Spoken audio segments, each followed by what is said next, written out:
দুইটা গ্রামের সমন্বয়ে মসজিদ, ঠিক না ঠিক ভাই? জোরে বলুন। এই মসজিদ হয়তো যেদিন থেকে স্থাপনা তৈরি হয়েছিল, আমি ছোট্ট মানুষ, পড়াশোনা করতাম, সেই সময় থেকে এই মানুষগুলো আমাকে মহাব্বত করে আনতো। কিন্তু গত বছর আমি আসি নাই। কিন্তু বাইরে এই মসজিদ দুইটা গ্রামের সমন্বয় মসজিদ। এই মসজিদের ভিতরে দুইটা গ্রামের মানুষ বসবাস করে। এই আওতায় সকল সুযোগ সুবিধা ভোগ করে। পৃথিবীর জমিনে এই মসজিদের আওতায় যারা আছে, যারা নামাজ পড়ে না, আল্লাহ কি কোনোদিন বলেছে ওই মানুষগুলো এই মসজিদ থেকে বের হও? বলছে? আল্লাহ কি কোনোদিন বলেছে হ্যাঁ ইমাম সাহেব তোমার মাধ্যমে জানায় দেওয়া হলো এই মসজিদের ভিতরে যারা সহযোগিতা না করে তাদেরকে এইখান থেকে বের করে দাও? কারণ এই পৃথিবী হলো আমার আল্লাহর।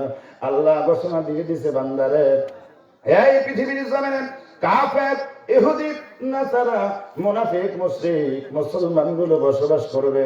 যদি আমি তাদেরকে বের করে দেই, যদি সুযোগ না দেই, আমি আল্লাহ তাদের দিকে তাকায় আছি, তারা ঈমান গ্রহণ করবে। তারা হয়তো ঈমান গ্রহণ করবে, তারা হয়তো দ্বীনের ভিতরে ফিরে আসবে, তারা হয়তো ইসলামের ভিতরে ফিরে আসবে। এই জন্য আমি আল্লাহ সুযোগ দিয়েছি। যদি সঙ্গে সঙ্গে বিচার করি, তাহলে তাদের কিয়ামতের ময়দানে ওই মানুষগুলো বলবে আল্লাহ আমরা অপরাধ করেছিলাম, সুযোগ দাও নাই, আমরা নামাজ পড়ি নাই, এই জন্য ভালো পুকুরের খাবার মাছ আমাদের খেতে দাও নাই।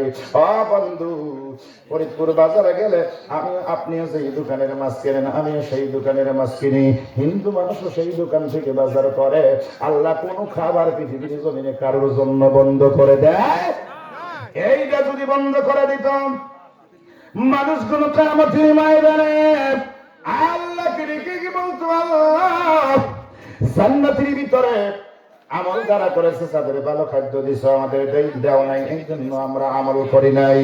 এই জন্য বন্ধু বলবেন, আল্লাহ রাব্বুল আলামিন বলবেন, আমি এই দুইটা গ্রামের সমন্বয় মানুষদেরকে ডেকে ডেকে বললাম ইজা যুকিরাল্লাহ, আমার কথা না, আল্লাহ ঘোষণা করলেন ওয়াজিলাত কুলুবুহুম, তোমরা যদি ইমানদার হও তাহলে এই কোরআনুল কারীমের মাহফিলে তোমরা বসে যেতে হবে। কথা কার? জোরে বলুন কার? মুসলমান যদি হও বাড়িতে থাকা যাবে না। মুসলমান যদি হও স্টল ছেড়ে দাও, মুসলমান যদি হও বাজার ছেড়ে দাও, মুসলমান যদি হও বিছানা ত্যাগ করে মাহফিলে এসে বসতে হবে। কারণ হলো এই জায়গার ভিতরে আজ যে কথা হবে 10 ঘন্টা পরে ওই কথা আর পাওয়া যাবে না। কারণ হলো বান্দা, পৃথিবীর জমিনে দৈনন্দিন জীবনে চলতে গেলে যদি তোমার সব প্রয়োজন হয়, পৃথিবীর জমিনে চলতে গেলে যদি তোমার সব কিছু তুমি গ্রহণ করতে পারো, তাহলে আল্লাহ, আমি আল্লাহ কসম করে বলি, ইদা যুকিরাল্লাহু ওয়াজিলাত কুলুবুহুম ওয়া ইদা তুলিয়াত আলাইহিম আয়াতুহু যাদাতুহুম ঈমান। যখন মাহফিলের ভিতরে বসবা, যখন কোরআনুল কারীমের বাগানে বসে যাবা, যতটুকু ঈমান আছে আমি আল্লাহ রাব্বুল আলামিন ঈমান আরো বৃদ্ধি করে দিব। জোরে বলুন মারহাবা।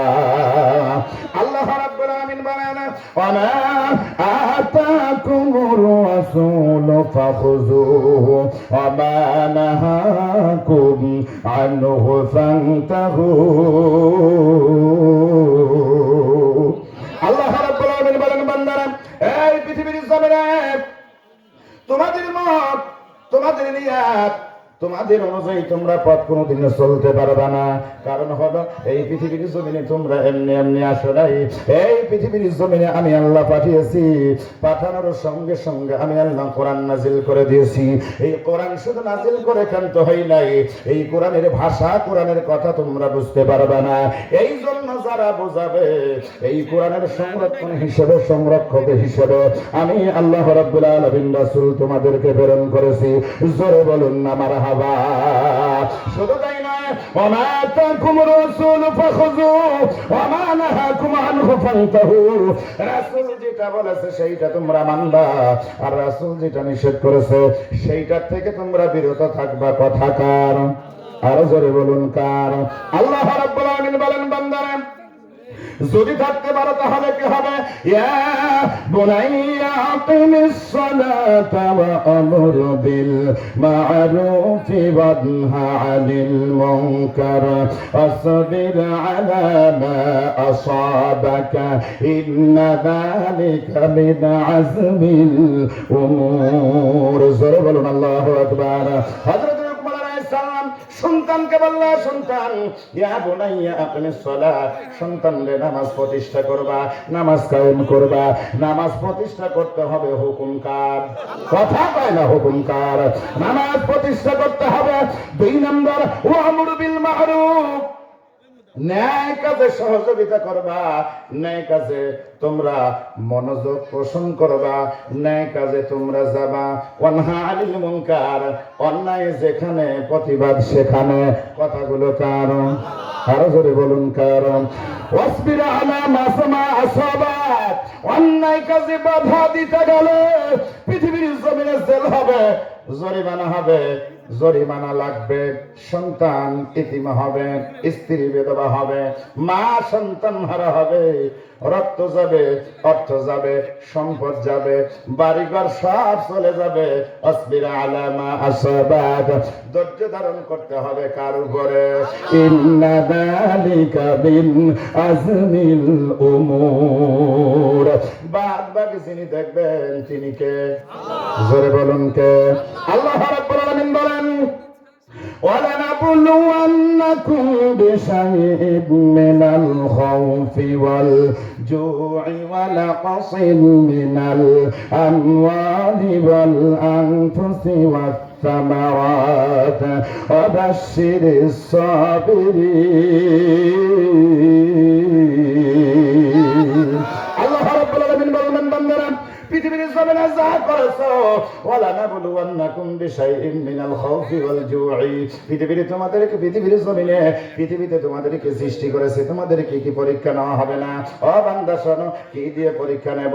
বিআমওয়াল নাবলুন বিখাইরিন বিআমওয়ালিহিম, পৃথিবীর জমিনে সন্তান দিয়ে, টাকা পয়সা দিয়ে, আত্মীয় স্বজন দিয়ে, জরিমানা দিয়ে, সব দিয়ে পরীক্ষা নিব।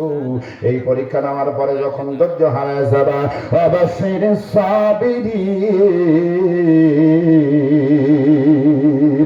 ধৈর্য ধারণ করতে হবে কার উপরে?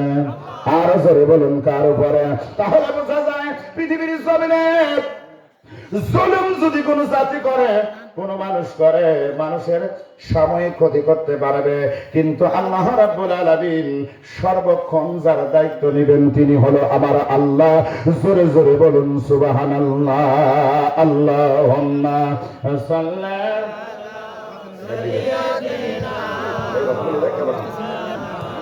ওয়া আলা আলি সাইয়্যিদিনা মাওলানা।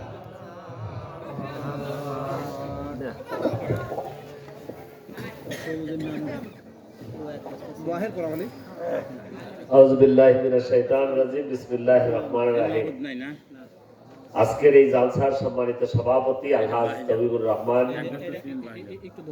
মুআজ্জাজ উলামায়ে কেরাম, অন্যান্য অতিথিবৃন্দ, সম্মানিত মুসল্লিয়ানে কেরাম, উপস্থিত এখানে যারা আছেন এবং পর্দার আড়ালের মা ও বোনেরা, আসসালামু আলাইকুম।